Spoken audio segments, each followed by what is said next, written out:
প্রধান সড়ক সহ বিভিন্ন অলিগলি এবং সব জায়গায় নিয়মিত মশার ওষুধ দিয়ে থাকে। ওষুধও দেয় না এই জায়গায়, কিছু বলতে গেলে পরে। গ্রীষ্মের আগেই রাজধানীতে মশার উৎপাত, লোক দেখানো অভিযানে ক্ষোভ, মশক নিধনে নিয়মিত ওষুধ ছিটানোর দাবি দক্ষিণ সিটির। বর্ষায় ডেঙ্গু পরিস্থিতি ভয়াবহ হওয়ার শঙ্কা। এবং পূর্বাঞ্চলের রেলপথের ব্রাহ্মণবাড়িয়া অংশে অর্ধশতাধিক অরক্ষিত লেভেল ক্রসিং, প্রায়ই ঘটছে দুর্ঘটনা। দ্রুত পদক্ষেপ নিতে আন্তঃমন্ত্রণালয় বৈঠক।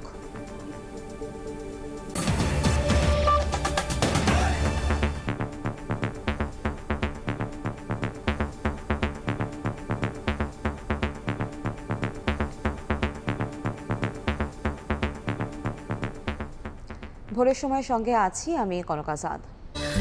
গ্রীষ্মকাল আসার আগেই রাজধানীতে বেড়েছে কিউলেক্স মশার উৎপাত। যখন ক্ষতিকর এই কীটে অতিষ্ঠ নগরবাসী, তখন ঢাকা দক্ষিণ সিটি কর্পোরেশনের দাবি মশক নিধনে তারা শতভাগ সফল। আর কীটতত্ত্ববিদ বলছেন, বর্ষা আসার আগেই মশা নিধনে কার্যকরী পদক্ষেপ না নিলে মশাবাহিত রোগে আক্রান্ত হওয়ার ঝুঁকিতে পড়বে নগরবাসী। ওমর ফারুকের তোলা ছবিতে তানভীর হাসান মেঘের রিপোর্ট।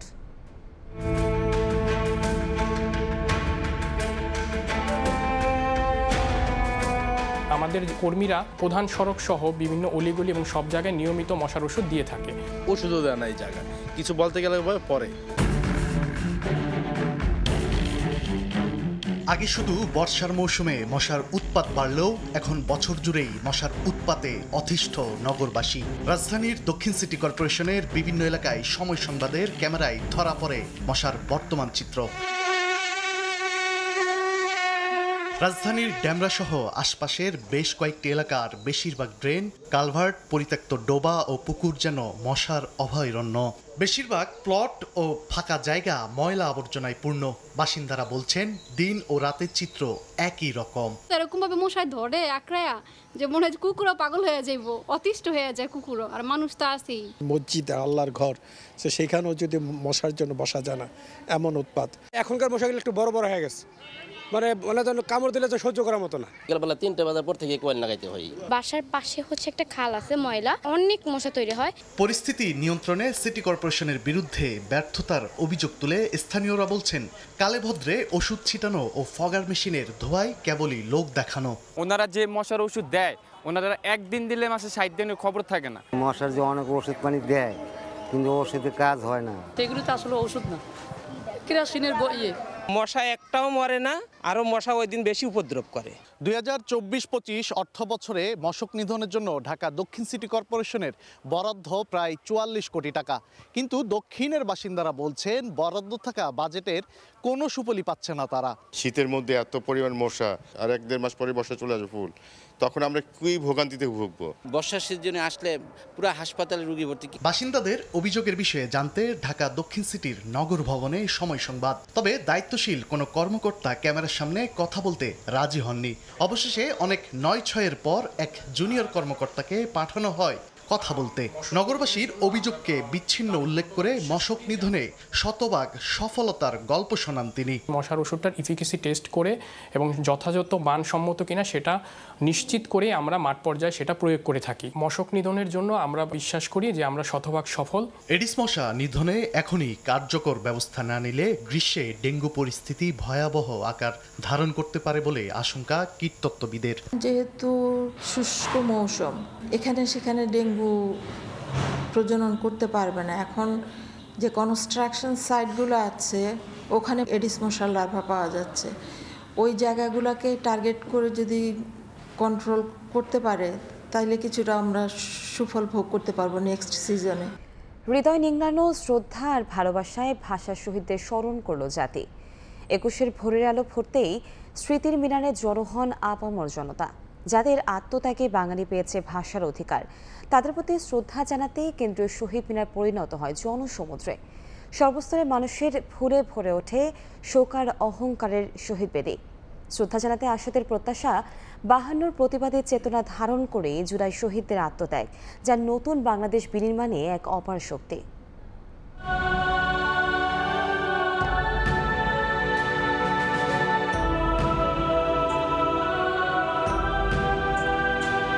কারো হাতে একটি ফুল, কারো হাতে এক গুচ্ছ। খালি পায়ে শহীদ মিনারমুখী লাখো মানুষের কণ্ঠে বিষাদ মাখা চিরচেনা সেই গান।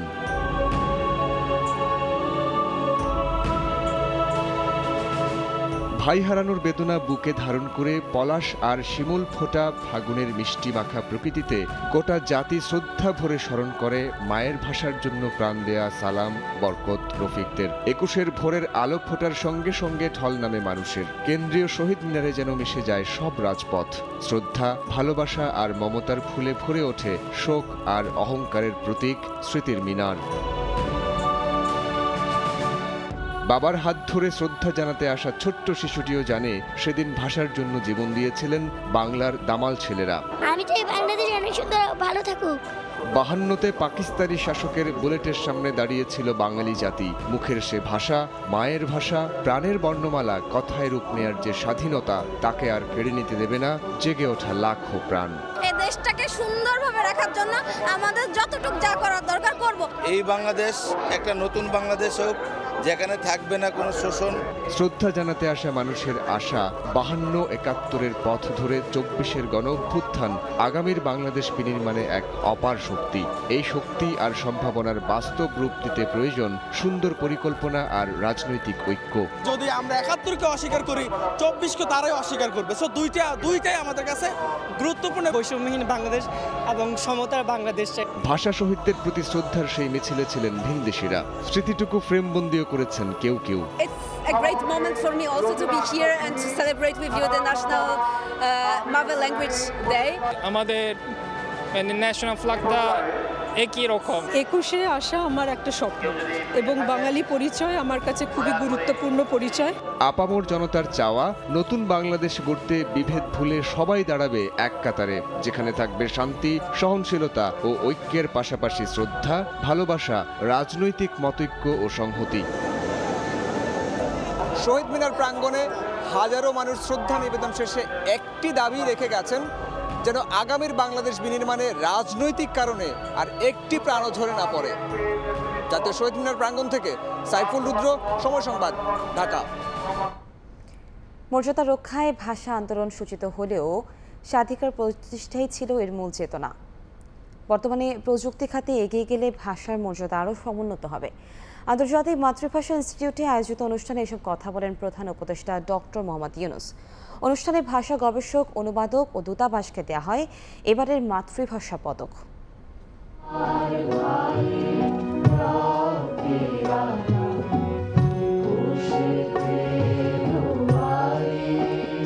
মাতৃভাষার চর্চা, সংরক্ষণ, বিকাশ ও গবেষণায় অনন্য সাধারণ কৃতিত্বের জন্য দেশি বিদেশি ব্যক্তি ও প্রতিষ্ঠানকে দেয়া হয় মাতৃভাষা পদক। এবছর আন্তর্জাতিক মাতৃভাষা জাতীয় পদক পেয়েছেন ভাষাবিজ্ঞানী ও ভাষা গবেষক অধ্যাপক আবুল মনসুর মোহাম্মদ আবু মুসা। আর রবীন্দ্রনাথ ঠাকুর ও জীবনানন্দ দাশের রচনাবলী অনুবাদ এবং বাংলা ভাষার প্রসারে ভূমিকা রাখায় মাতৃভাষা আন্তর্জাতিক পদক দেয়া হয় জোসেফ ডেভিড উইন্টারকে।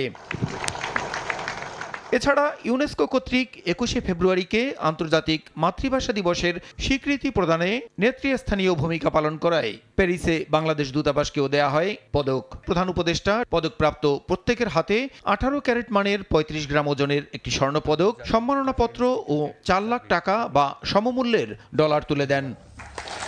অনুষ্ঠানে প্রধান উপদেষ্টা বলেন, বাংলা ভাষার মর্যাদা রক্ষার জন্য ভাষা আন্দোলন সূচিত হলেও স্বাধিকার প্রতিষ্ঠাই ছিল এর মূল চেতনা।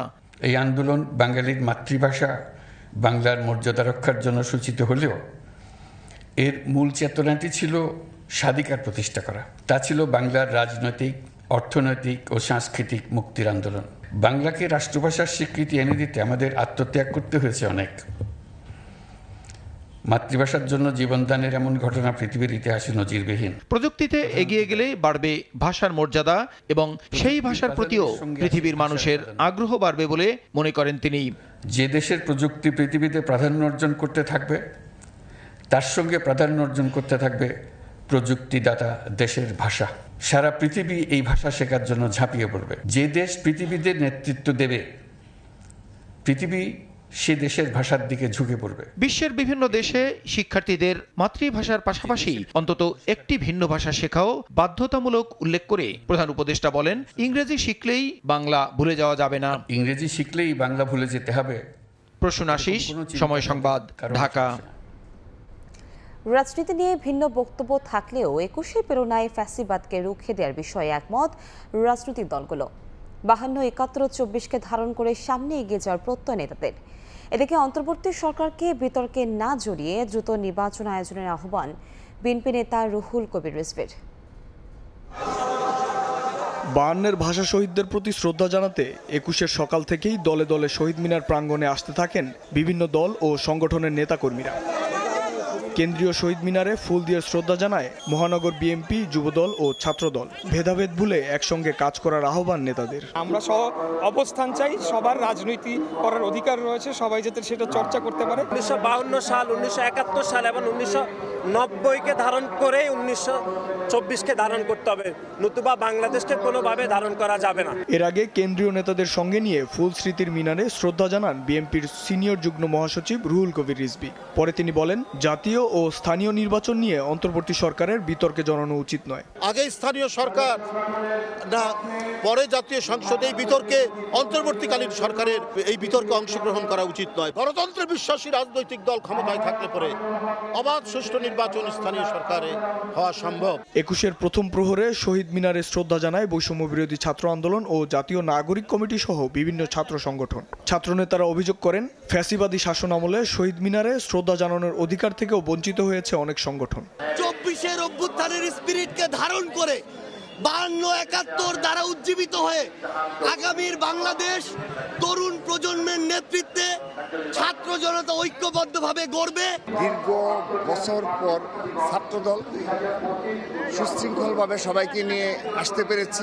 শ্রদ্ধা নিবেদন করে নাগরিক ঐক্য, বিপ্লবী ওয়ার্কার্স পার্টি, গণ অধিকার পরিষদ। বিভিন্ন দলের নেতারা বলেন, ভাষা আন্দোলন, স্বাধীনতা ও জুলাই অভ্যুত্থান একই সূত্রে গাঁথা। ৫২-র পথ ধরেই ৭১ হয়েছে। ৭১-এর যে আকাঙ্ক্ষা, সেই আকাঙ্ক্ষা ধরেই আমরা ৯০ কিংবা আজকে ২০২৪-এর এই রক্তস্নাত অভ্যুত্থান তৈরি হয়েছে। অভ্যুত্থানের চেতনাকে ধারণ করে নতুন বাংলাদেশ গড়ায় ঐক্যবদ্ধভাবে কাজ করার প্রত্যয় জানান রাজনীতিবিদরা। শাবাবু আসি, সময় সংবাদ, ঢাকা। রাজধানী ছাড়াও জেলায় জেলায় গভীর শ্রদ্ধায় স্মরণ করা হয় ভাষা শহীদদের। ২১-এর প্রথম প্রহরে ফুলে ফুলে ছেয়ে যায় জেলা শহীদ মিনার। শুধু আনুষ্ঠানিকতায় সীমাবদ্ধ না থেকে ভাষার মর্যাদায় অব্যাহত থাকবে শুদ্ধতার চর্চা, এমনটাই প্রত্যাশা সবার।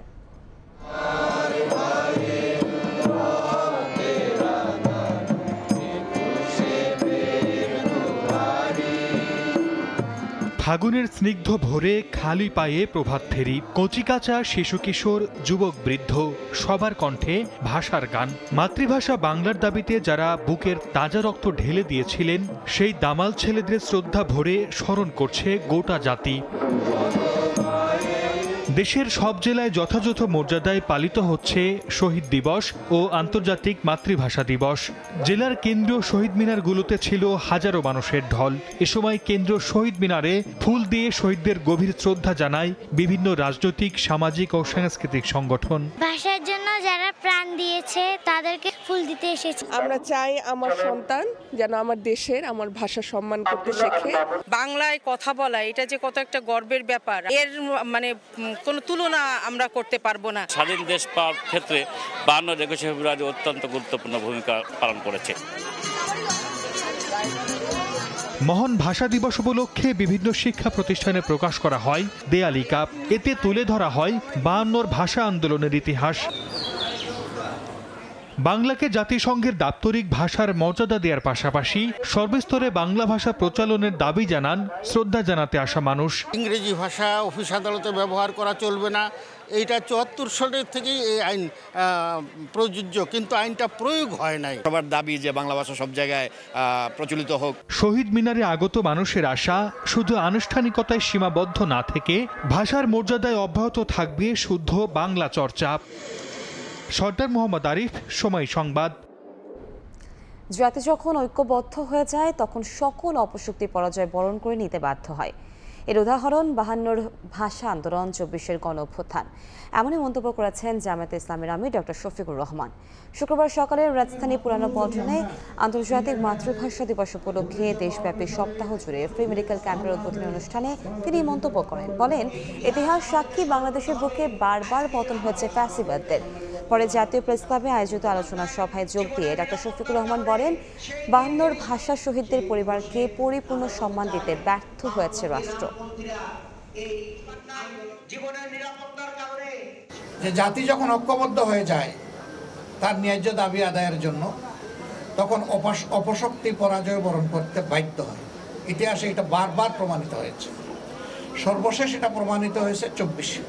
52-তে যারা লড়াই করেছিলেন তারা প্রতিষ্ঠিত সরকার এবং বাহিনীর বিরুদ্ধে লড়াই করেছিলেন। একদিকে নিজের মায়ের ভাষার অধিকার প্রতিষ্ঠার দাবিতে নিরস্ত্র মানুষ, আরেকদিকে জনগণের টাকায় কিনা সশস্ত্র পুলিশ এবং সেনাবাহিনী। রাজনীতিবিদরা দুর্নীতি ছাড়া দেশকে কিছুই উপহার দিতে পারেনি। তারা ব্যর্থ হয়েছেন বলেই 36 দিনের আন্দোলন সফল হয়েছে বলে মন্তব্য করেছেন জাতীয় নাগরিক কমিটির যুগ্ম আহ্বায়ক সরওয়ার তুষার।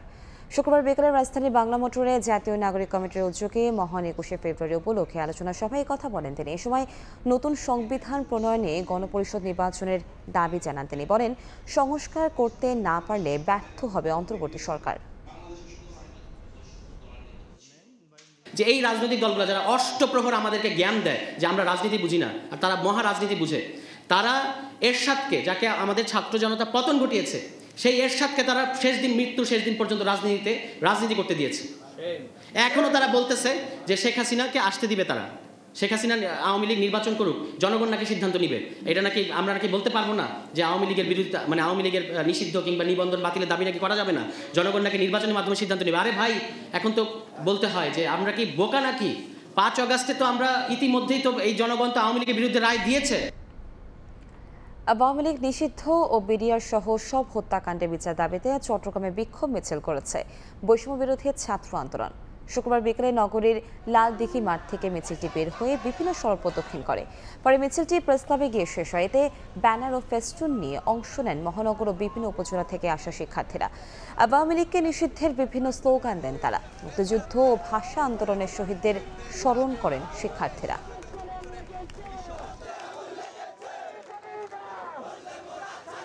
জাতীয় সীমান্তরক্ষী বাহিনীর মহাপরিচালক পর্যায়ে 4 দিনব্যাপী সম্মেলনে সীমান্ত হত্যা সহ বিভিন্ন বিষয়ে উদ্বেগ প্রকাশ করেছেন বিজিবি মহাপরিচালক মেজর জেনারেল মোহাম্মদ আশরাফুজ্জামান সিদ্দিকী।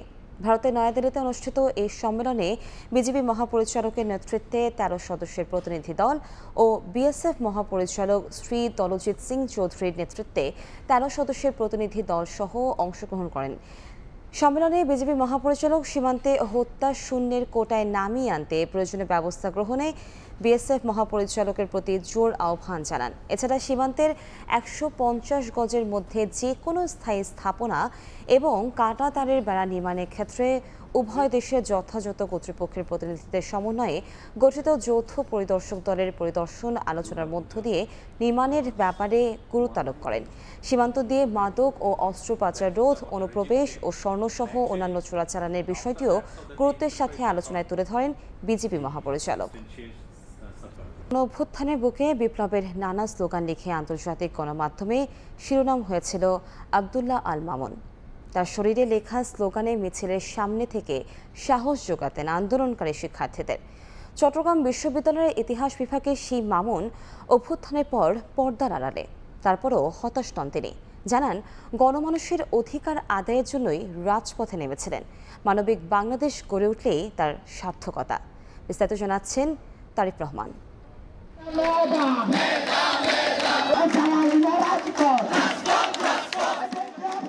জুলাই গণঅভ্যুত্থানে ছাত্র জনতার আন্দোলনে উত্তাল সময়ে মিছিলের সম্মুখ সারিতে থেকে যারা রাজপথ কাঁপিয়েছেন তাদের একজন চট্টগ্রাম বিশ্ববিদ্যালয়ের শিক্ষার্থী আব্দুল্লাহ আল মামুন।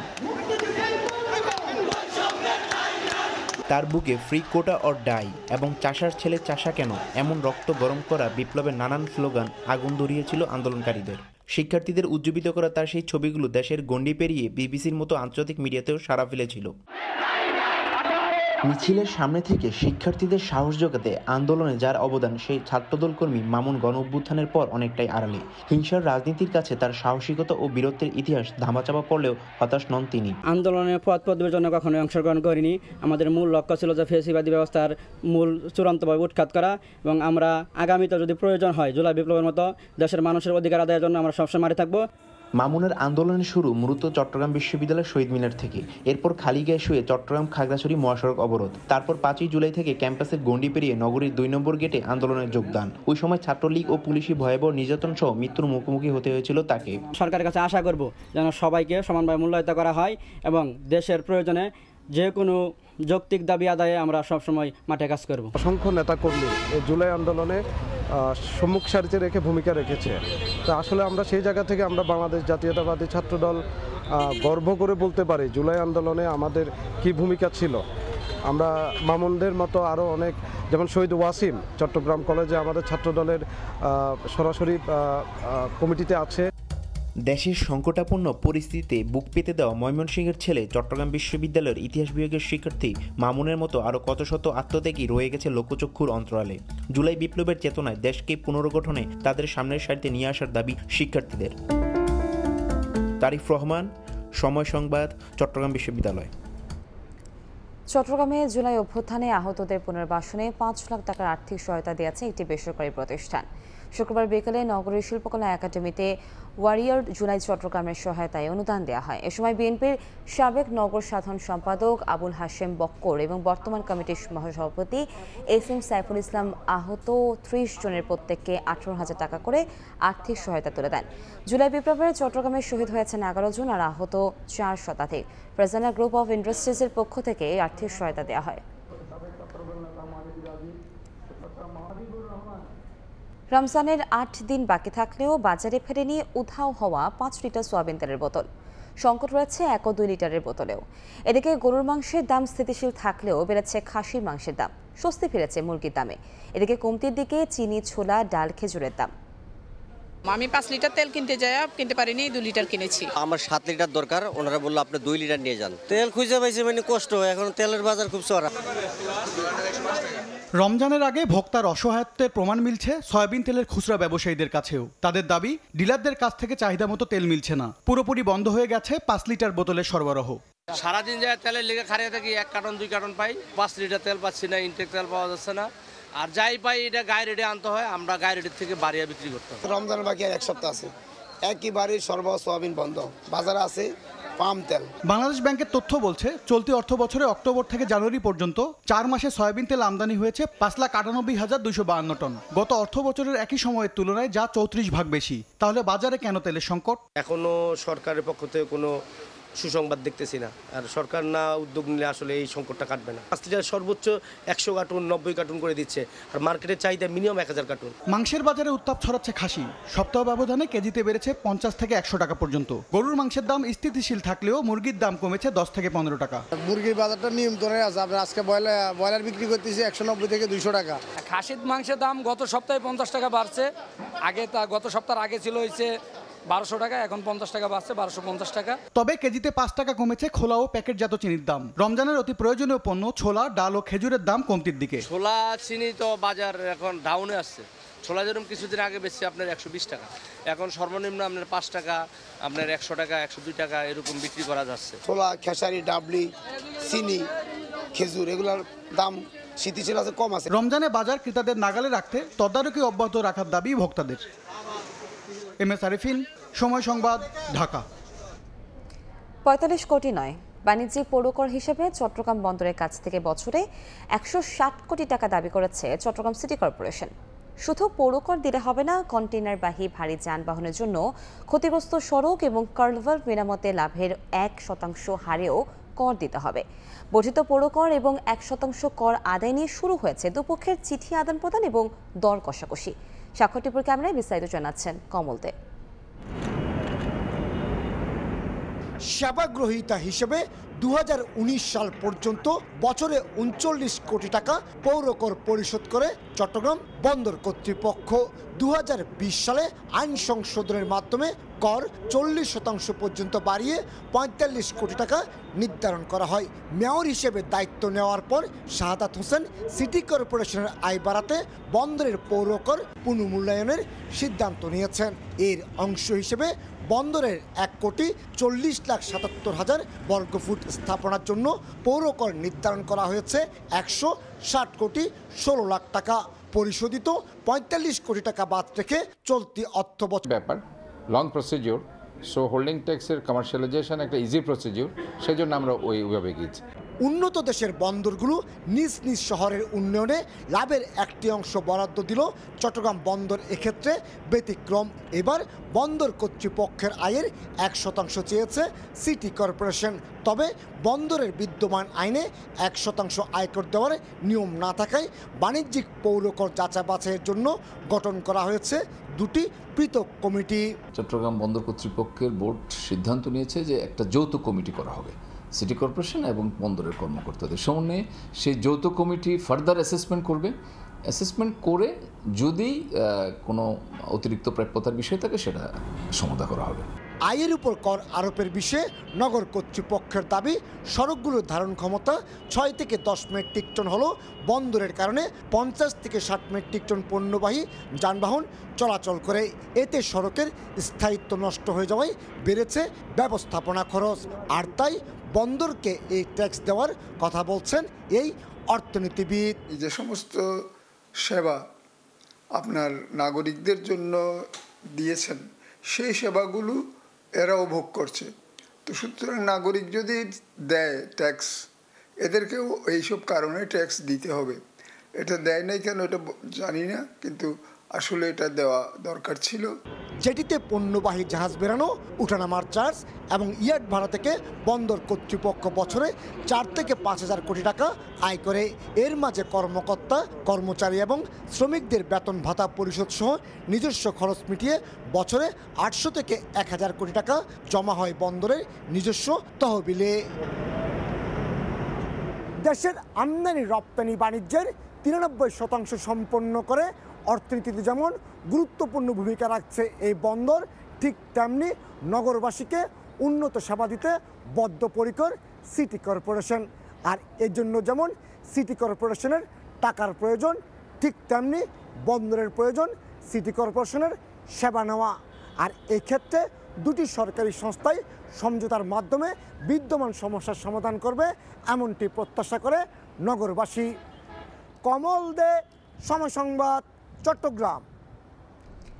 ভোরের সময় এই ছিল আমার কাছে। পরবর্তী সংবাদগুলো জানাতে সঙ্গে থাকবেন ইয়ানুর শিফাত।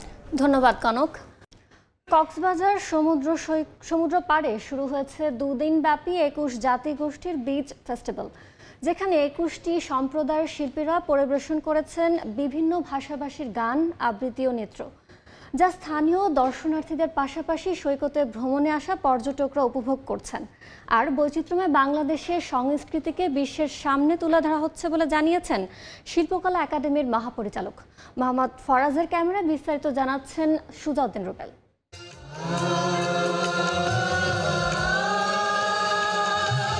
সমুদ্র পাড়ে উন্মুক্ত মঞ্চ। শুক্রবার রাত 8টা বাজতে শুরু হয় উৎসব। প্রথমে 21-এর গান, যা বান্দরবনের চাকমা, মারমা, ত্রিপুরা, লোসাই, চাক, তঞ্চঙ্গা সহ 12 জাতিগোষ্ঠীর শিল্পীরা নিজ নিজ ভাষায় পরিবেশন করেন 21-এর গান।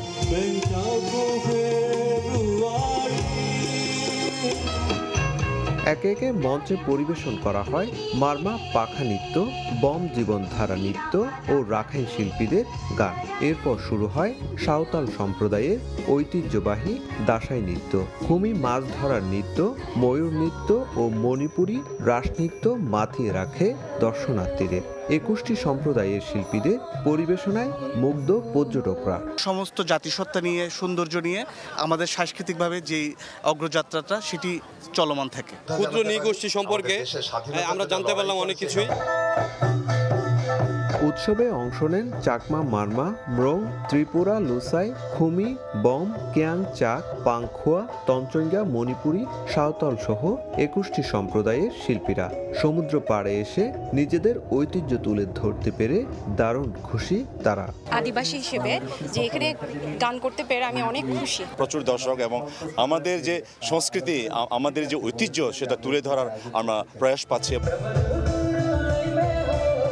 উদ্বোধনী অনুষ্ঠানে বাংলাদেশ শিল্পকলা একাডেমির মহাপরিচালক জানান 21 জাতিগোষ্ঠীর মাতৃভাষায় পরিবেশিত সাংস্কৃতিক কর্মকাণ্ডের মাধ্যমে বৈচিত্র্যময় বাংলাদেশের সংস্কৃতিকে বিশ্বের সামনে তুলে ধরা হচ্ছে। বাংলাদেশ কেবল বাঙালিদের না এবং কেবল বাংলা ভাষা না, বাংলাদেশ বিচিত্র এই দেশটায় একেবারে ভিন্নতা, বিভিন্ন জাতিগোষ্ঠীর সম্মিলনে যে আমাদের সংস্কৃতি, সেই সংস্কৃতির মাধ্যমে বাংলাদেশের সংস্কৃতি।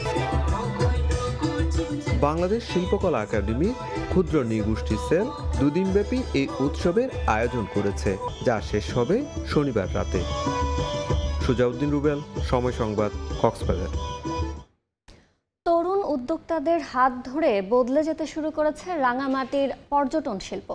প্রাকৃতিক ও ঐতিহাসিক দর্শনীয় স্থানের পাশাপাশি নতুন নতুন রিসোর্ট, বিনোদন কেন্দ্র আকৃষ্ট হচ্ছেন পর্যটকরা। ঋণ সুবিধা ও বিদেশি পর্যটক ভ্রমণের নীতিমালা কিছুটা শিথিল করা গেলে জেলার পর্যটন খাত আরও সমৃদ্ধ হবে বলে মত সংশ্লিষ্টদের। হেফাজত সবুজের তথ্য, রাজীব দাস মুন্নার ছবিতে রিপোর্ট। হ্রদ ও পাহাড়ের শহর রাঙামাটি প্রকৃতির রূপের টানে প্রতি বছরই ভিড় করেন ভ্রমণ পিপাসুরা। তবে গেল 5 থেকে 7 বছর আগেও পর্যটকদের প্রকৃতির মাঝে রাত্রি যাপনে ছিল না কোনো ব্যবস্থা। বাধ্য হয়ে আবাসিক হোটেলে থাকতে হতো তাদের। কিন্তু সম্প্রতি বদলে গেছে সেই চিত্র। তরুণ উদ্যোক্তারা হ্রদের বুকে নয়নাভিরাম পরিবেশে গড়ে তুলেছেন নতুন নতুন রিসোর্ট। চালু হওয়া রিসোর্টের মধ্যে রয়েছে মায়াবী দ্বীপ, ওয়াইল্ডউড ও রাঙাদ্বীপ। প্রতিটি রিসোর্টের কটেজেই রয়েছে আধুনিক সব সুযোগ সুবিধা, রয়েছে পাহাড়ের ঐতিহ্য, জুম ঘরে রাত কাটানোর ব্যবস্থা। কটেজগুলোর কারণে আমাদের সুবিধা হচ্ছে কি আমরা লেকের ভিতরে থেকে লেকটা উপভোগ করতে পারতেছি। রাত ছিলাম, খুবই ভালো লাগছে, চারপাশের পরিবেশ এবং নিঃশব্দ, রাতের শুধুমাত্র ঝিঝি পোকার ডাক। বাংলাদেশের মধ্যে যে এরকম একটা দ্বীপ আছে, আমরা বিভিন্ন দেশে ঘুরি, ইন্দোনেশিয়া, তার থাইল্যান্ড, মালদ্বীপ, কিন্তু আমাদের দেশের মধ্যে যে এরকম অনেক ধরনের সুবিধা আছে, এই সুবিধাগুলো আমরা পেতে পারি। নেক্সট ট্রিপে আমি আমার ফ্যামিলি নিয়ে আসবো এখানে। সো মানে অতুলনীয় দৃশ্য, আমার এত ভালো লাগছে, আমার তো মনে হয় আমি এখানেই থেকে যাই। পর্যটকরা চাইলে থাকতে পারেন তাঁবুতেও। রয়েছে ক্যাফেটেরিয়া, সেখানে বাংলা, চাইনিজ ও পাহাড়ের বাহারি সব খাবারের স্বাদ নিতে পারেন পর্যটকরা। এমন নিরিবিলি পরিবেশে রাত কাটিয়ে তুষ্ট তারা। রিসোর্টে ভালো সাড়া পাচ্ছেন বলে জানালেন ব্যবসায়ীরা। পর্যটকরা নিরিবিলি পরিবেশে সব 500 থেকে 5,500-এর মধ্যে রাত্রি যাপন করতে পারবে। ক্যাম্পিং আছে, কটেজ আছে, এরপরে আমাদের রেস্টুরেন্ট আছে। রেস্টুরেন্টে বাঙালি খাবার, চাকমা ট্রেডিশন, চাইনিজ থেকে শুরু করে সমস্ত খাবার আমরা এখানে পরিবেশন করি। থাইল্যান্ড, মালদ্বীপ স্টাইলে কিছু পুল আমরা রেডি করেছি, মানে এগুলো হচ্ছে সব অ্যাটাচ সুইমিং পুল। তারপর হচ্ছে আমাদের কিডস জোন মোটামুটি এখন চালু করছি।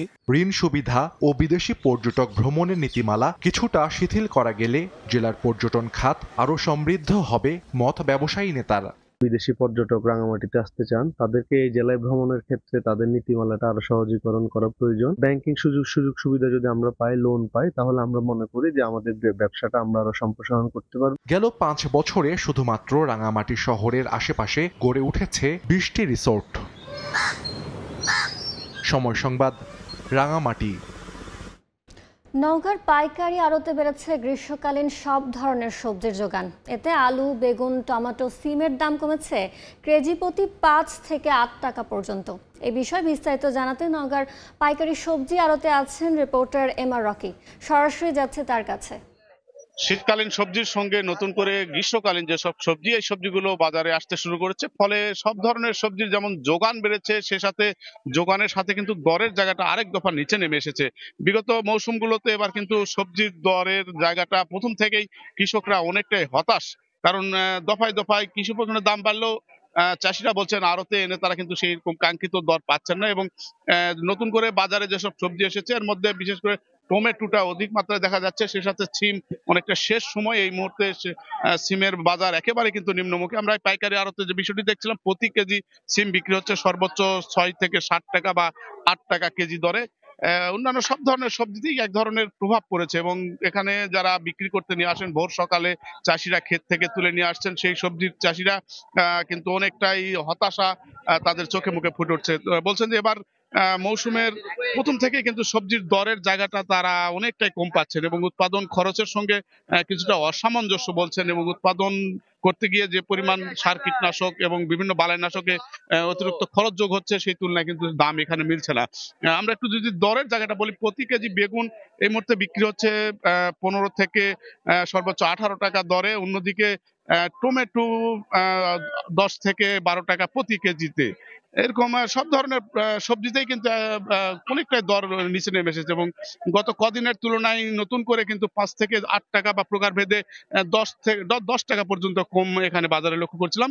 এই পাইকারি আড়তে চাষিরা দূর থেকে সবজি নিয়ে আসেন, এখান থেকে কিনে নিয়ে কিন্তু পার্শ্ববর্তী যেসব সবজি খুচরা বিক্রেতা রয়েছে তারা আবার বিক্রি করে থাকেন। তবে ক্রেতাদের দিক থেকে বলা হচ্ছে যে পাইকারি বাজারে যদিও দর অনেকটাই কম, কিন্তু খুচরা বাজারে যখন আবার এই সবজিগুলো কিনতে যায় তখন কিন্তু আবার অতিরিক্ত দর দিয়ে তারা কিন্তু কিনতে হয় এবং চাষিরা এবার দরের জায়গাটা নিয়ে আরেক দফা শঙ্কিত, কারণ আগামীতে রোজার সময় কিন্তু সবজির যে চাহিদা সেটা কিন্তু অনেকটাই কমে যাবে, ফলে তাদের দিক থেকে আরেক দফা ক্ষতির মুখে পড়বেন এমন কথা কিন্তু চাষিরা বলছেন।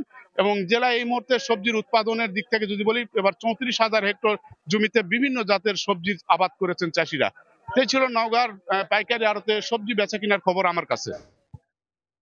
সরাসরি যুক্ত ছিলাম নওগাঁয়। যুক্তরাষ্ট্রের ভিসা প্রাপ্তির ক্ষেত্রে কড়াকড়ি আরোপ করেছে ডোনাল্ড ট্রাম্প প্রশাসন। সম্প্রতি মার্কিন পররাষ্ট্র দফতরে ভিসা প্রত্যাশীদের সাক্ষাৎকারের নতুন নীতি ঘোষণা করেছে। 18 ফেব্রুয়ারি থেকে কার্যকর হওয়া এই নতুন নিয়ম অনুযায়ী যারা আগে সাক্ষাৎকার ছাড়াই ভিসার জন্য যোগ্য ছিলেন, এখন থেকে তাদের যুক্তরাষ্ট্রের কনসুলেটে ব্যক্তিগতভাবে সাক্ষাৎকার দিতে হবে। এছাড়া ভিসার জন্য সাক্ষাৎকারের তারিখ ও ভিসা পাওয়ার ক্ষেত্রে দীর্ঘসূত্রতা দেখা দিতে পারে। নিউ ইয়র্ক থেকে হাসানুজ্জামান সাকির রিপোর্ট। মার্কিন প্রেসিডেন্ট ডোনাল্ড ট্রাম্পের একের পর এক অভিবাসন নীতির কারণে স্বপ্নের যুক্তরাষ্ট্র যেন অধরা।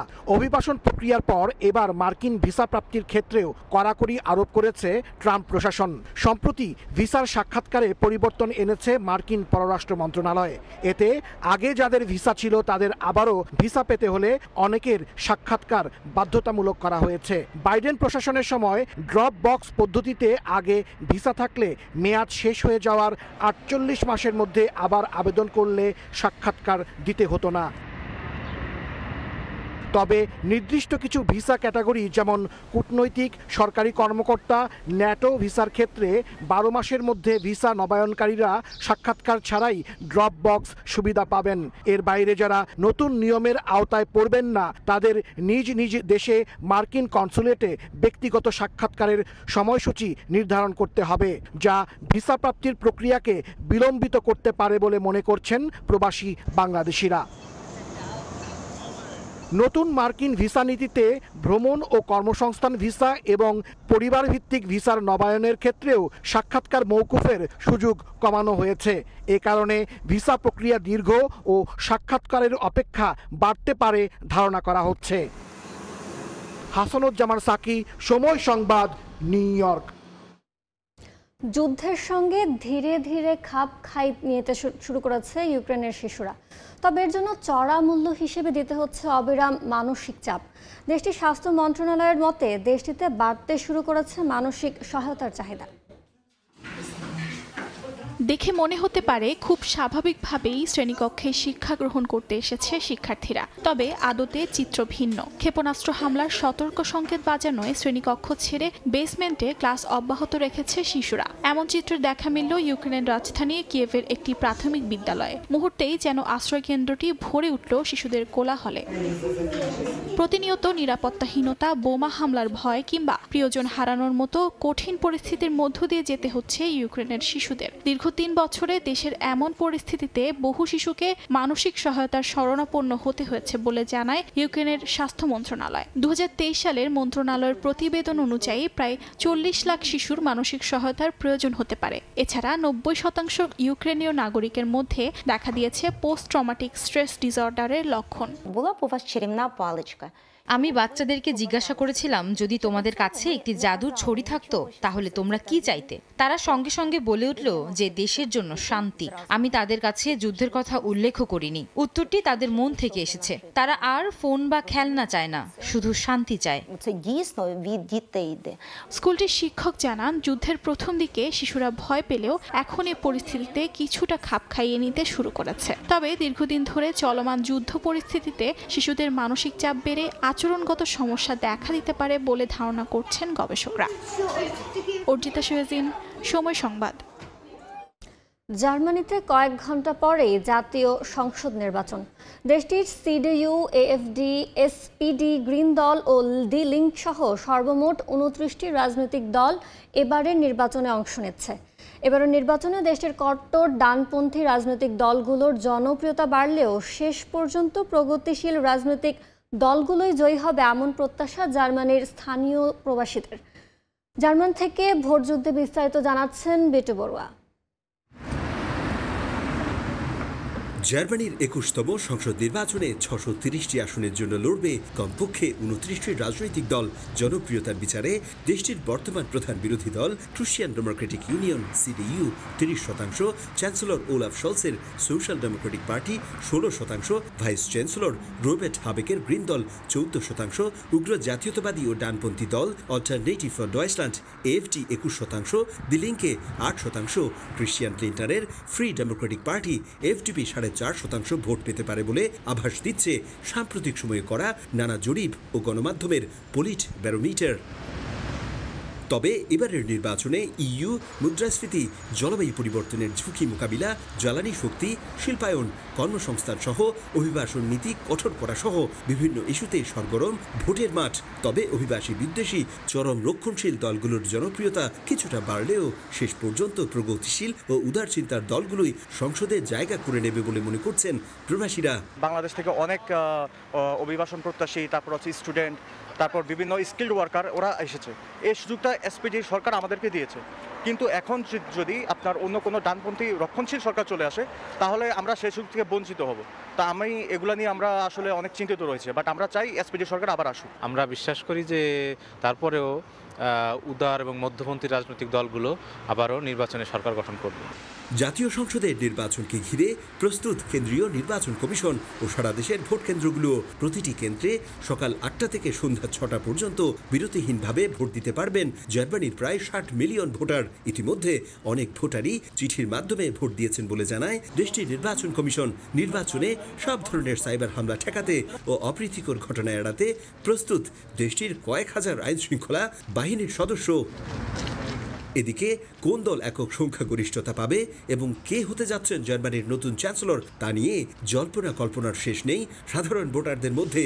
গতকাল করা শেষ জরিপ বলছে সিডিইউ থেকে চ্যান্সেলর পদপ্রার্থী ফ্রিডরিশ মের্জ 32, গ্রিন দলের হাবেক 21, ক্ষমতাসীন এসপিডির শলস 18 ও এএফডির ভাইডেলের মাত্র 15% সম্ভাবনা আছে চ্যান্সেলর হিসেবে নির্বাচিত হওয়ার। তবে স্থানীয় সময় রোববার সন্ধ্যায় জানা যাবে কে হবেন জার্মানির নতুন চ্যান্সেলর। সাম্প্রতিক সময়ে জার্মানি সহ ইউর প্রতি মার্কিন যুক্তরাষ্ট্রের অনাগ্রহ, একই সাথে রাশিয়া ইউক্রেন যুদ্ধ এবং অভিবাসন ইস্যুটি এবারে জার্মানির জাতীয় নির্বাচনে ভোটযুদ্ধের অন্যতম হাতিয়ার হতে যাচ্ছে। তবুও ইতিহাস থেকে শিক্ষা নিয়ে উগ্র এবং ডানপন্থী রাজনৈতিক দলগুলো নয়, বরং উদারপন্থী রাজনৈতিক দলগুলো এবারে নির্বাচনে জিতবে এবং সরকার গঠন করবে, এমনটাই প্রত্যাশা এদেশের সাধারণ ভোটারদের। জার্মানি থেকে বিটু বড়ুয়া, সময় সংবাদ। মালয়েশিয়ার কুয়ালালামপুর বিমানবন্দর থেকে নিজ দেশে ফেরত পাঠানো হয়েছে 45 বাংলাদেশি সহ 78 বিদেশি নাগরিকদের। বুধবার বিমানবন্দরে সন্দেহজনকভাবে ঘোরাফেরা করায় তাদের বিরুদ্ধে ব্যবস্থা নেওয়া হয়। দেশটির সীমান্ত নিয়ন্ত্রণ ও সুরক্ষা সংস্থা AKPS জানায় পর্যটক হিসেবে প্রবেশের দাবি করলেও এসব বিদেশি নাগরিক ইমিগ্রেশন কাউন্টারের দিকে যাননি। তারা বিশেষ করে কারো জন্য অপেক্ষা করছিলেন বলে সন্দেহ কর্তৃপক্ষের। এ সময় ৪৫ বাংলাদেশি, ১৬ পাকিস্তানি, ৭ ভারতীয় নাগরিকের কাগজপত্র যাচাই বাছাই করা হয়। পরে মালয়েশিয়ায় প্রবেশের অনুমতি না দিয়ে নোটিস টু লিভ বা এনটিএল দেওয়া হয়।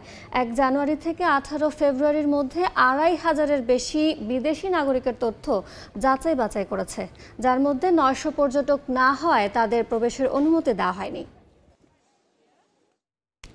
তীব্র তুষারপাতের কবলে পড়েছে জাপানের উত্তরাঞ্চল। নিয়েগাতা প্রবেশের সুনান শহরে ৩৭৬ সেন্টিমিটার পর্যন্ত বরফ জমেছে। লাগাতার তুষারপাতে ব্যাহত হচ্ছে যান চলাচল। বিদ্যুৎ সরবরাহ বন্ধ থাকার আশঙ্কার কথা জানিয়েছে স্থানীয় প্রশাসন। চরম বৈরী আবহাওয়ায় বিপর্যস্ত হয়ে পড়েছে জনজীবন। এরই মধ্যে তুষার ধসের জরুরি সতর্কতা জারি করেছে আবহাওয়া বিভাগ। বরফ সরিয়ে যোগাযোগ ব্যবস্থা সচল রাখার অপ্রাণ চেষ্টা চালাচ্ছে কর্তৃপক্ষ। তবে পরিস্থিতি স্বাভাবিক হতে আরও সময় লাগবে বলে ধারণা করা হচ্ছে। ঠান্ডার কবল থেকে গৃহহীনদের বাঁচাতে আশ্রয়কেন্দ্র খোলা হয়েছে যুক্তরাষ্ট্রের টেক্সাস অঙ্গরাজ্যের উত্তরাঞ্চলের ডালাস শহরে। দ্য অস্টিন স্ট্রিট সেন্টার নামে এই আশ্রয়কেন্দ্রটি এ পর্যন্ত সেবা দিয়েছে প্রায় ৪,০০০ বাসিন্দাকে। ভয়াবহ শীতের কবলে পড়েছে যুক্তরাষ্ট্রের টেক্সাস অঙ্গরাজ্যের উত্তরাঞ্চলের বাসিন্দারা। তাপমাত্রা অন্যান্য বছরের চেয়ে অনেক বেশি নিচে নেমে যাওয়ায় বিপর্যস্ত জনজীবন। এ পরিস্থিতিতে গৃহহীনদের রক্ষায় ডালাস শহরের দি অস্টিন স্ট্রিট সেন্টার ৩টি আশ্রয়কেন্দ্র খুলেছে। আশ্রয় দেওয়ার পাশাপাশি শীতের পোশাক এবং খাবারের ব্যবস্থাও করা হয়েছে আশ্রয়কেন্দ্রগুলোতে। কর্তৃপক্ষ জানিয়েছে এখন পর্যন্ত প্রায় ৪,০০০ মানুষকে সেবা দিয়েছে প্রতিষ্ঠানটি। তবে ঠান্ডা বেড়ে যাওয়ায় প্রতিদিনই বাড়ছে আশ্রয় প্রার্থীর সংখ্যা। ঠান্ডার সময়টাতে বাইরে অবস্থান করা ঝুঁকিপূর্ণ। নিম্ন তাপমাত্রায় বাইরে এক রাত থাকাই কষ্টকর। সেখানে দিনের পর দিন ঠান্ডায় বাইরে অবস্থান করলে জীবন হুমকির মুখে পড়ে। টানা ৭ সপ্তাহেরও বেশি সময় ধরে অঞ্চলটিতে এমন ঠান্ডা আবহাওয়া বিরাজ করছে। আবহাওয়া বিভাগ জানিয়েছে টেক্সাসে তাপমাত্রা আরও নিচে নেমে যেতে পারে। কাকলি আখতার, সময় সংবাদ। আকাশে উড়বে গাড়ি, শিশুতোষে ভাবনাকে কল্পনার জগৎ থেকে বাস্তবে রূপ দিয়েছে ক্যালিফোর্নিয়া ভিত্তিক প্রযুক্তি প্রতিষ্ঠান অ্যালেস অ্যারোনটিক্সের একদল গবেষক। পরীক্ষামূলকভাবে আকাশে উড়ল প্রতিষ্ঠানটির উড়ন্ত গাড়ি মডেল 0। সফলভাবে সাধারণের কাছে পৌঁছে দিতে পারলে ভবিষ্যতের পরিবহন ব্যবস্থায় নতুন দিগন্তের সূচনা হবে বলে দাবি নির্মাতাদের। তীব্র যানজটে আটকা পড়ে জীবনে অন্তত একবার হলেও আপনার মনে সুপ্ত এক ইচ্ছা জেগে উঠেছে, ইস গাড়িটি যদি আকাশে উড়ত। তবে এবার আর কল্পনা নয়, বাস্তবেই আকাশে উড়ছে গাড়ি। তা সম্ভব করেছে ক্যালিফোর্নিয়া ভিত্তিক প্রযুক্তি প্রতিষ্ঠান অ্যালেস অ্যারোনটিক্স।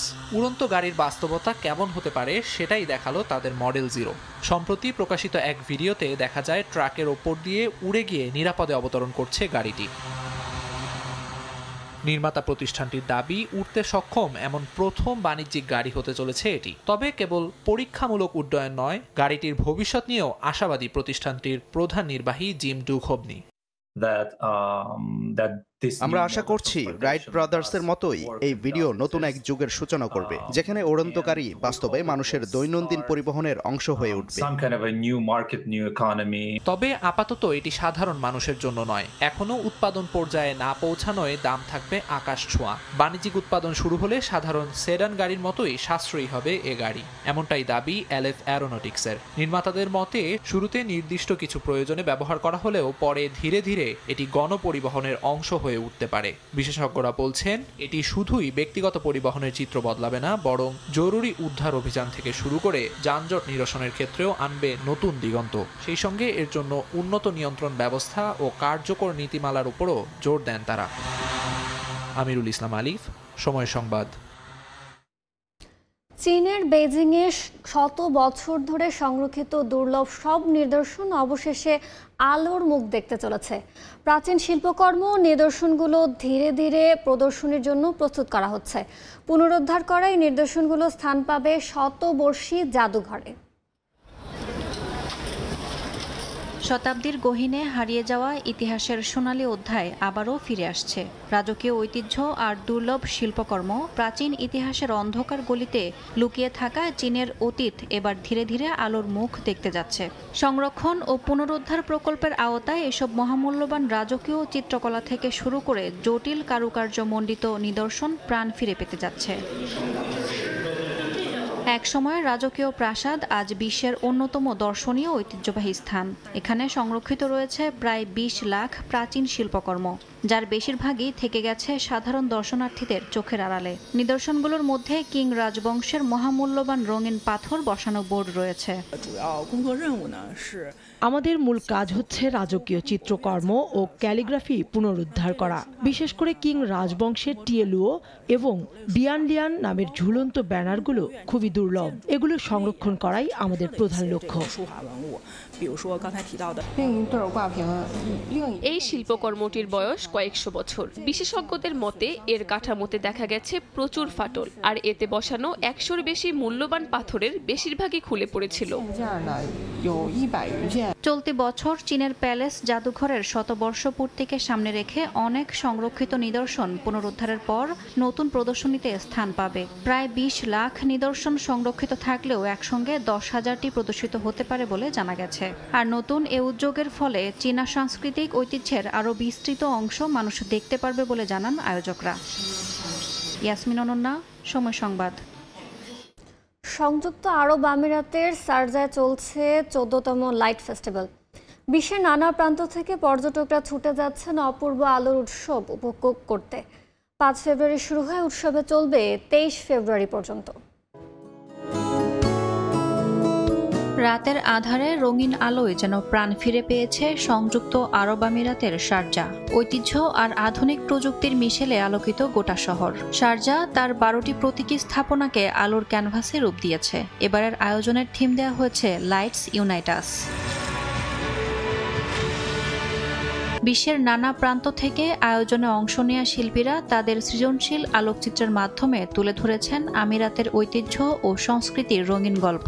কেবল স্থাপত্যই নয়, চোখ ধাঁধানো ড্রোন শো এবং অত্যাধুনিক প্রযুক্তির সংমিশ্রণে তৈরি শিল্পকর্ম মুগ্ধ করছে দর্শকদের। এবছর 75টি প্রতিষ্ঠান তাদের নতুন নতুন প্রযুক্তি উপস্থাপন করছে এই উৎসবে, যা বিশ্বব্যাপী আলোর শিল্পে নতুন মাত্রা যোগ করেছে বলে জানিয়েছেন আয়োজকরা। সংস্কৃতি, প্রযুক্তি আর সৃজনশীলতার এক অনন্য সংমিশ্রণ ঘটেছে এবারের শারজা লাইট ফেস্টিভ্যালে। আর এই আলোর উজ্জ্বলতায় বিশ্বের মন জয় করে নিচ্ছে শহরটি। 5 ফেব্রুয়ারি থেকে শুরু হওয়া এই উৎসব চলবে 23 ফেব্রুয়ারি পর্যন্ত। ইয়াসমিন অনন্যা, সময় সংবাদ। কুয়েত প্রবাসীদের বিনোদনের উদ্দেশ্যে বার্ষিক বনভোজন ও আনন্দ ভ্রমণের আয়োজন করেছে বাংলাদেশ কমিটি জিলিভ আল শেখ শাখা। দিনব্যাপী এই আনন্দ উৎসবে যোগ দিতে দেশটির বিভিন্ন প্রান্ত থেকে পরিবার পরিজন নিয়ে ছুটে আসেন প্রবাসী বাংলাদেশিরা।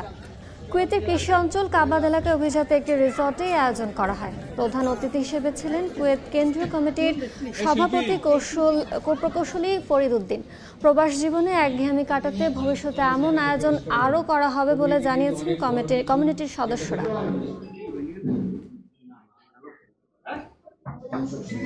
ট্রফিতে নিজেদের দ্বিতীয় ম্যাচ খেলতে দুবাই থেকে পাকিস্তান পৌঁছেছে টাইগাররা। স্থানীয় সময় রাত 9:30টায় রাওয়ালপিন্ডির উদ্দেশ্যে উড়াল দেয় ক্রিকেটারদের বহনকারী বিমান। প্রথম ম্যাচে বাজে পারফরমেন্সের হতাশা ভুলে ঘুরে দাঁড়ানোর প্রত্যাশা মনে থাকলেও এদিন তাদের দেহের ভাষা ছিল নিরুত্তাপ। মুশফিকের ব্যাটে রান নেই, এমনকি পরের ম্যাচে তার বাদ পড়ার গুঞ্জনও শোনা যাচ্ছে। তবে ভক্তের ভালোবাসা তো আর ফর্ম দেখে হয় না। বিদেশ বিভুঁয়ে তানজিদ তামিমের সঙ্গে সেলফি তোলার আবদার ফ্যানদের। বিপিএল এর ফর্ম চ্যাম্পিয়ন্স ট্রফির প্রথম ম্যাচে ধরে রাখতে ব্যর্থ এই ইয়াংস্টারও। ব্যর্থ হয়েছে টপ অর্ডার, সঙ্গে মিডল অর্ডারের কয়েকজনও। হৃদয় জাকেররা এমন ইনিংস না খেললে হয়তো 100 রানের নিচে অল আউট হওয়ার শঙ্কাই জেগেছিল 35 রানে প্রথম 5 উইকেট হারানো দলটার। দুবাই আন্তর্জাতিক বিমানবন্দরে খুব চনমনে ছিলেন না বাংলাদেশ দলের কোনো ক্রিকেটারই। সেটাই স্বাভাবিক। চ্যাম্পিয়ন্স ট্রফির শিরোপা জয়ের স্বপ্ন দেখিয়ে ভারতের বিপক্ষে প্রথম ম্যাচে 6 উইকেটে হার। ভুলণ্ঠিত শান্তদের উচ্চাকাঙ্ক্ষার ফানুস। সংযুক্ত আরব আমিরাতের পর এবার গন্তব্য পাকিস্তান। গ্রুপ পর্বের বাকি 2 ম্যাচের প্রতিপক্ষ নিউজিল্যান্ড ও স্বাগতিক পাকিস্তান। দুবাইয়ের স্থানীয় সময় সন্ধ্যা 6টায় টিম হোটেল দ্য ময়দান থেকে বের হয়ে রাত 9:30টায় বিমানে ওঠেন ক্রিকেটাররা। অনুশীলনে রাওয়ালপিন্ডির উইকেট বুঝে নেওয়ার চেষ্টা করবেন ফিল সিমন্স। 24 ফেব্রুয়ারি কিউইদের বিপক্ষে ম্যাচে একাদশে আসতে পারে পরিবর্তন। পায়ের মাংসপেশির চোট কাটিয়ে ফিরতে পারেন ওয়ানডেতে ব্যাট হাতে ছন্দে থাকা মাহমুদুল্লাহ। আবার ভারতের বিপক্ষে সেঞ্চুরি হাঁকানো তাহিদ হৃদয় ক্র্যাম্প থেকে সম্পূর্ণ ফিট হওয়ার কিছুটা সময় পাবেন। গুরুত্বপূর্ণ ম্যাচে তাকে যে কিছুতেই হারাতে চাইবে না টাইগাররা। পাকিস্তানের মাটিতে নাহিদ রানার আগের পারফরমেন্স বিবেচনায় আলোচনায় রয়েছে তাকে নিয়েও। দুবাই ম্যাচে এই পেস সেনসেশনের 11-এ না দেখে যে হতাশই হয়েছিল প্রবাসী বাংলাদেশিরা। রিফাতুল ইসলাম মিরন, সময় সংবাদ। আন্তর্জাতিক মাতৃভাষা দিবসে বাংলাদেশের প্রতি ভালোবাসা জানিয়েছেন পাকিস্তানিরা। বাংলা ভাষা নিয়ে স্পষ্ট ধারণা না থাকলেও অন্যের ভাষার প্রতি শ্রদ্ধা তাদের। আধো আধো শব্দে বাংলা বলার চেষ্টাও করেন তারা। যদিও পাকিস্তানের আন্তর্জাতিক মাতৃভাষা নিয়ে কোনো আয়োজন দেখা যায়নি।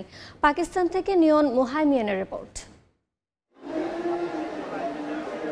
ভাষা একজন মানুষের ভাবনা, অনুভূতি, চিন্তা, চেতনা এবং সংস্কৃতির মৌলিক দিকগুলো প্রকাশ করে। দেশ ভিন্নে বদলে যায় এই প্রকাশের ভঙ্গিমা, জন্ম হয় নতুন নতুন ভাষার। এত কিছুর পরও নিজের ভাষায় কথা বলতে পারাটা গর্বের অনেকের জন্য। এই যেমন বাংলাদেশিরা, পৃথিবীর একমাত্র জাতিসত্তা যারা ভাষার অধিকারের জন্য রক্ত দিয়েছে। পাকিস্তানি সামরিক জান্তার গুলির সামনে দাঁড়িয়েছে অকপটে। তাই তো এত বছর পর এসে সেই পাকিস্তানিদের মুখে নিজের বাংলা ভাষা শুনতে পারার অনুভূতিটা একটু আলাদা। আমি বাংলাদেশ ভালোবাসি। কেমন আছো? আমি বাংলাদেশ মানুষ ভালোবাসি। বাংলাদেশ ভালোবাসি। বাংলাদেশ ভালোবাসি। 21শে ফেব্রুয়ারির আন্তর্জাতিক মাতৃভাষা দিবস নিয়ে আলাদা কোনো আয়োজন ছিল না পাকিস্তানে। তবে এই দিনটাকে মনে রেখেছেন পাকিস্তানের সাধারণ মানুষ। তাই তো তাদের অকপট স্বীকারোক্তি। নিজের ভাষার প্রতি ভালোবাসার পাশাপাশি তারা আজ সম্মান করেন অন্যের মাতৃভাষাকেও। Feeling good because it's our language and just like Definitely it is my mother language and I feel proud speaking Punjabi language and also Urdu language. কেমন আছো? বাংলাদেশ সুন্দর দেশ। কেমন আছো? বর্তমানে ৮৩২৪টি ভাষায় কথা বলেন পুরো বিশ্বের মানুষ। নিয়ন মুহাইমিন, সময় সংবাদ, রাওয়ালপিন্ডি, পাকিস্তান। নতুন ট্রিপে কিংবদন্তি টেবিল টেনিস খেলোয়াড় জোবেরা রহমান লিনু। বর্ণিল ক্যারিয়ারের নানা মুহূর্ত, টেবিল টেনিসের সাফল্য, ব্যর্থতা নিয়ে লিখেছেন আত্মজীবনীমূলক বই জীবনজালের এপার ওপার। খেলোয়াড় হিসেবে নিজের না বলা অনেক কথা উঠে এসেছে আত্মজীবনীতে। খেলাধুলা ছাড়াও ব্যক্তি ও সামাজিক জীবনের নানা বিষয় তিনি এখানে তুলে ধরেছেন।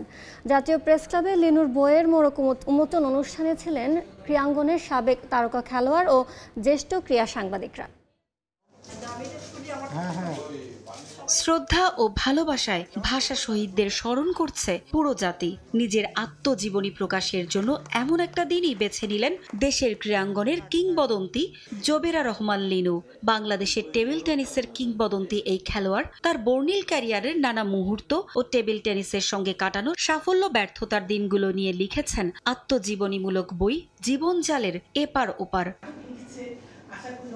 জোবেরা রহমান লিনুর বইয়ের প্রকাশনা উৎসব আলো করেছিলেন এক ঝাঁক তারকা। ছিলেন তার বড় বোন টেবিল টেনিসের প্রথম জাতীয় চ্যাম্পিয়ন মুনিরা মোর্শেদ হেলেন, জাতীয় পুরস্কারপ্রাপ্ত ক্রীড়াবিদ ও সংগঠক কামরুন নাহার ডানা ও জ্যেষ্ঠ ক্রীড়া সাংবাদিকরা। বড় বোন হেলেনের কাছ থেকে অনুপ্রাণিত হয়ে মাত্র 9 বছর বয়সে 1973 সালে টেবিল টেনিসে যাত্রা শুরু হয় লিনুর। 1977 সালে জাতীয় প্রতিযোগিতায় নেমেই নিজের প্রতিভার ঝলক দেখান। 16 বার জাতীয় চ্যাম্পিয়ন হয়ে তিনি গিনিস বুক অব ওয়ার্ল্ডে নাম লিখিয়েছিলেন। তোমাকে উইটনেস পাঠাতে হবে। তুমি যে প্রকাশনা উৎসবে এসে আবেগ আপ্লুত হয়ে পড়েন কিংবদন্তি এই খেলোয়াড়। এ সময় ক্রীড়াঙ্গনে তার অসামান্য অবদানের কথা তুলে ধরেন সাবেকরা। বর্ণিল ক্যারিয়ারে সাফল্যের সঙ্গে নানা প্রতিবন্ধকতাও ছুঁয়ে গেছে লিনুকে। টেবিল টেনিসকে ভালোবেসে ব্যক্তি জীবনে সংসারীও হতে পারেননি। জীবনজালের এপার ওপারে উঠে এসেছে অজানা এমন অনেক গল্প। প্রথম ক্রীড়াবিদ হিসেবে আত্মজীবনীমূলক বই লেখার সুযোগ পেয়ে সন্তুষ্ট এই ক্রীড়াবিদ। যখন আমি 2001 সাল, তখন আমার বয়স ছিল 37। আমি সে সময় বইটা লেখা শুরু করি। মাঝপথে এসে আমি আর লেখাটা লিখতে পারছিলাম না, বেশিরভাগ লেখা আমার হয়ে গেছে। এটা বইটা প্রকাশ পেত আমার 2002-03 সালে এটা প্রকাশ পেয়ে যাওয়ার কথা ছিল। প্রেমের কথাও আছে, ভালোবাসার কথা আছে, দুঃখ কথা আছে, বেদনার কথা আছে, অবসাদের কথা আছে। আমি কোনো কিছু কাপন্ন করি নাই। সব কিছু তো একটা বইতে লেখা যায় না। যতটুকু লাইফে যেটুকু মানে একটা জিস্ট, যেটা একটা মানে চিপটিয়ে যেটুকু লেখা যায় আমি সেইটুকু লেখার চেষ্টা করছি, না হলে এই বইটা 400 পৃষ্ঠা হয়ে যেত, কেউ পড়তো না। বইটার দাম অত হয়ে যেত অনেক, কেউ কিনতো না। দীর্ঘ 28 বছরের ক্যারিয়ারের নানা দিক নিয়ে বইটি প্রকাশ করেছে প্রথমা প্রকাশন, মূল্য 400 টাকা। পারভিন আক্তার, সময় সংবাদ, ঢাকা। বাংলাদেশে গলফ এবং এর খেলোয়াড়দের উন্নয়নে বাংলাদেশ সেনাবাহিনী কাজ করে যাবে বলে জানিয়েছেন সেনা প্রধান জেনারেল ওয়াকারুজ্জামান। শুক্রবার সন্ধ্যায় 8ম রানার প্রেসিডেন্ট কাপ গলফ টুর্নামেন্ট 2025-এর পুরস্কার বিতরণ অনুষ্ঠানে মন্তব্য করেন তিনি। এর আগে কুর্মিটোলা গলফ ক্লাবের ব্যাংকুয়েট হলে টুর্নামেন্টে অংশগ্রহণকারী বিজয়ী খেলোয়াড়দের মাঝে পুরস্কার বিতরণ করেন। এবারে টুর্নামেন্টে কুর্মিটোলা গলফ ক্লাবের কর্মকর্তারা এবং দেশের সকল গলফ ক্লাব থেকে 704 জন গলফার ও রানার গ্রুপ এর ঊর্ধ্বতন কর্মকর্তারা এবং সংশ্লিষ্ট পদস্থ সামরিক ও বেসামরিক কর্মকর্তারা এবং তাদের পরিবাররা অনুষ্ঠানে অংশগ্রহণ করেন।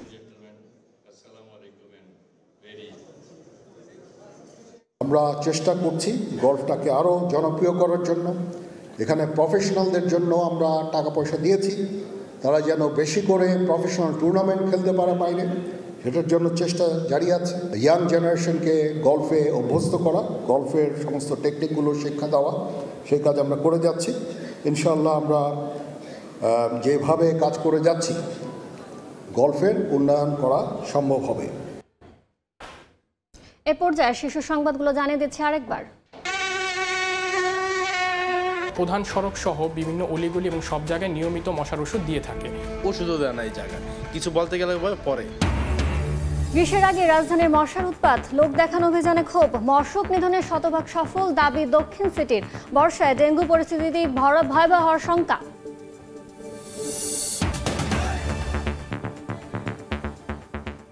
এই ছিল ভোরের সময়, সঙ্গে থাকুন সময়ের।